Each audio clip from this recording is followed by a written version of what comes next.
Assalamu alaikum. Wa alaikum salam. President Touray, I will call it. Thank you. I know we once had President Guinea-Conakry. So Gambia also we want to have many kings of the past. Yes. Okay. Many kings who are Tourays. Yes. Mansakanka Musa was a Touré man. Yes. Askia Mohammed the Great was a Touré man. Samori Touré was a Touré man.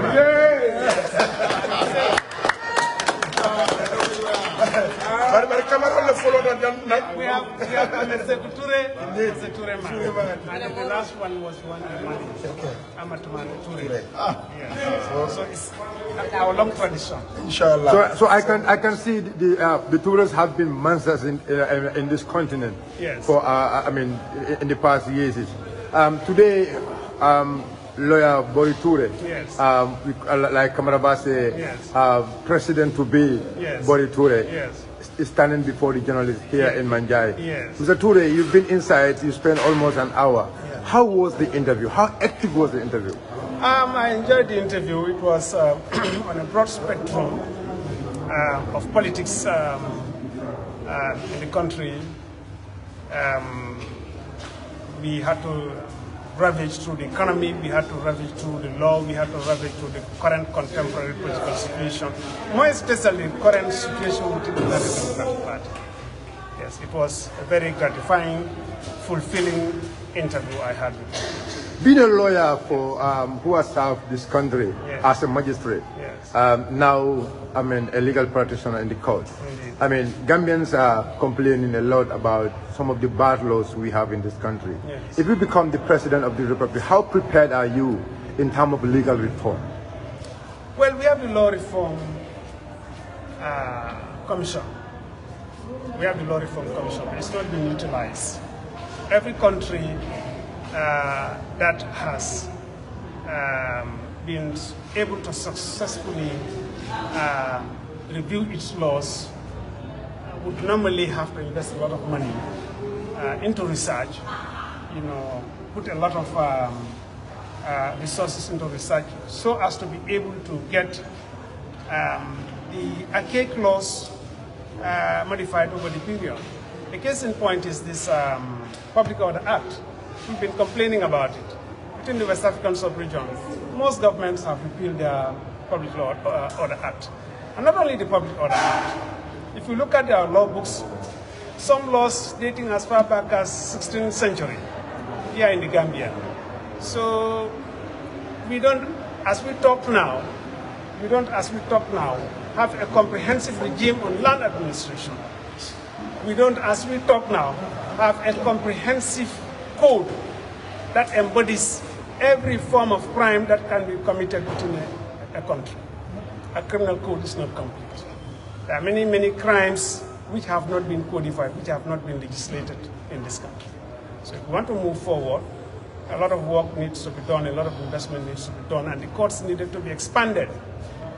Today we are faced with challenges of personnel in the High Court, challenges of personnel in the Supreme Court, challenges of personnel in the magistrate courts. In the High Court bench alone, I have the view that we need no less than 21 judges or more, because unless we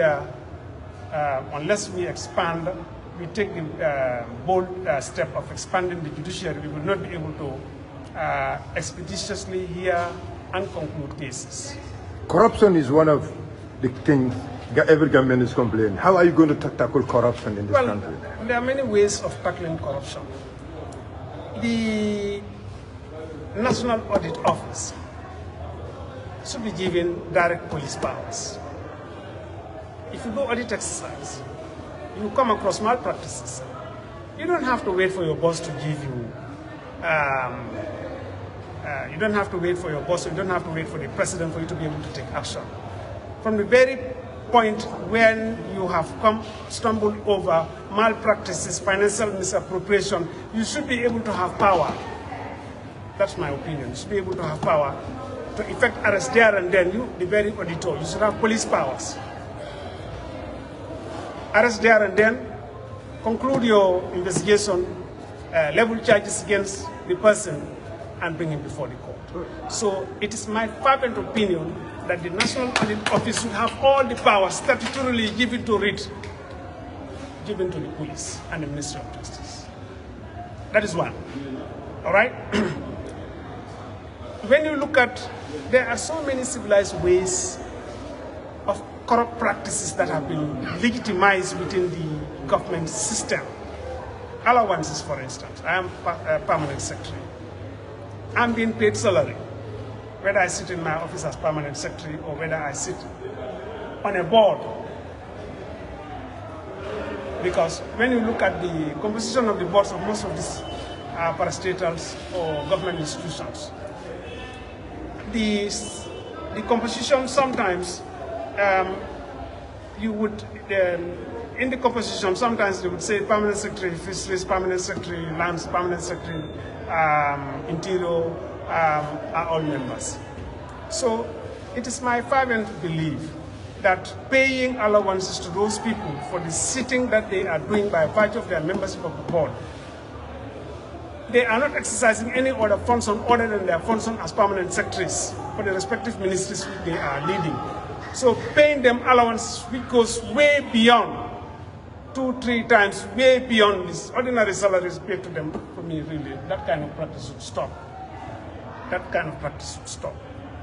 And then we need legislations also in place, Anti-Corruption Act.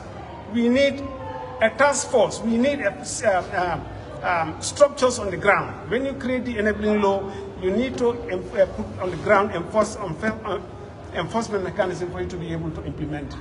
Because if you create a law, you don't create the enabling environment, you don't appoint the necessary personnel who are going to enforce the law, then it becomes meaningless. It becomes meaningless. And whistleblowers should also be given protection. People should be encouraged. Anytime you see corrupt practice in any form, we report it. And people should also be rewarded for coming up, giving information on any form of illicit activity in the country, you understand, so that people will become more careful. If we enjoy impunity, then we will not be able to fight corruption. But we will not be able to prosecute every single corruption act. But if we are able to at least prosecute 45% or 50%, that is going to serve as a great deterrent against corruption in this country. I mean, if you have a question, please. I want to ask you, yes. That is, I've been asking all the other contenders, what agitated you to vie for this position, especially on the United Democratic Party? And you are a lawyer. I don't think anything has agitated me. Looking at the constitution of the United Democratic Party, every member of that party has a right to offer himself for the position of flag bearer. And I've been a member of the United Democratic Party from its very founding. I've not been a founder member, I must be honest. And I've not been a card-bearing member from its inception, but I've always been a member. A member in the sense that I've always been supportive of the United Democratic Party and have paid my I've paid contributions towards the party at my own local level in Joshua, several years even before I became a member of the executive. Yes. Also, I want to ask this question. And then again, let me also add this. Currently today in the Gambia, we have a challenge of leadership. We have a challenge of leadership, serious challenge of leadership. Yes. You are a lawyer, behind the bars or in front of a court law. This is politics. Is body ready to receive that punch is coming when he becomes a politician? I think what I have received as a magistrate and what I have received as a barrister, a private legal practitioner, I don't think that anything is going to be much more challenging than that. We have braved the storms when Jammeh was here. We have been faced with turbulent moments, and we have been able to salvage our image. We have been able to enforce the law, protect our people, stand by the rule of law against all odds. Yes. So. What was that felony by the water Banko Tentu, drink carton for Koina, Kaita Molako, the political water as far as the United Democratic Party is concerned. Tekonamu Banko Dimonity, Nungani Madam Market. Gambia, carton for Koina. mota for intelligent cookie jamia no kam I have a clean record. So small book all of you Manglena Santa Kadum de Koina man la Laywer Bore S Touray mangi am pass pour taxaw laajte place flag bi arafu United Democratic Party suma mbokki fana si koy suma mbokki poli bandiraɓe my greetings to them all. We have one family. Gambia is one family. Yes. For those of us who are citizens of this country, if you look at the demographic composition and the demographic relationships between our people, Gambia is one family. We have intermarried across all tribal lines. We have been involved in social activities across tribal lines.